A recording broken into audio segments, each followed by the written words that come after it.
Cela fait maintenant 6 ans que j'ai détruit la vie du seul homme qui m'ait vraiment aimé. À l'époque, j'avais 28 ans, j'étais marié à David, un homme discret, brillant, profondément bon. Ce n'était pas un grand romantique, pas du genre à faire des déclarations enflammées, mais il était rassurant, loyal, constant.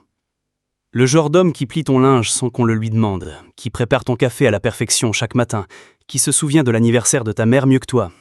Mais moi, j'étais égoïste. J'ai confondu sa stabilité avec de l'ennui. J'ai cru que j'avais besoin de plus.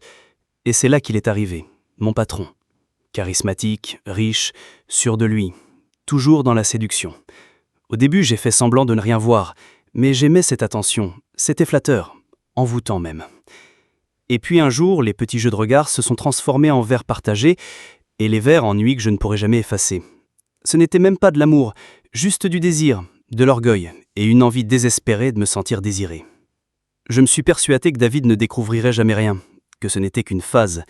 Mais les secrets de ce genre-là finissent toujours par suinter, par s'échapper des fissures. Un soir, je suis rentré, et je l'ai trouvé assis à la table de la salle de manger, mon téléphone dans la main. Je n'oublierai jamais son regard. Il n'était pas en colère, il était vidé, comme si quelque chose s'était éteint à l'intérieur de lui, sans un bruit. Il n'a pas crié, il n'a pas pleuré. Il a juste demandé « Pourquoi ?» Je n'avais aucune bonne réponse. Il a fait sa valise et il est parti cette nuit-là, sans scène, sans supplication, juste un silence. J'ai cru qu'il reviendrait. Il ne l'a jamais fait. 1 mois plus tard, j'ai reçu les papiers du divorce. Il n'a rien demandé. Ni l'appartement, ni la voiture. Pas même un seul meuble. C'était comme s'il voulait m'effacer entièrement. L'histoire avec mon patron, elle n'a même pas duré. En quelques mois, il était passé à une autre.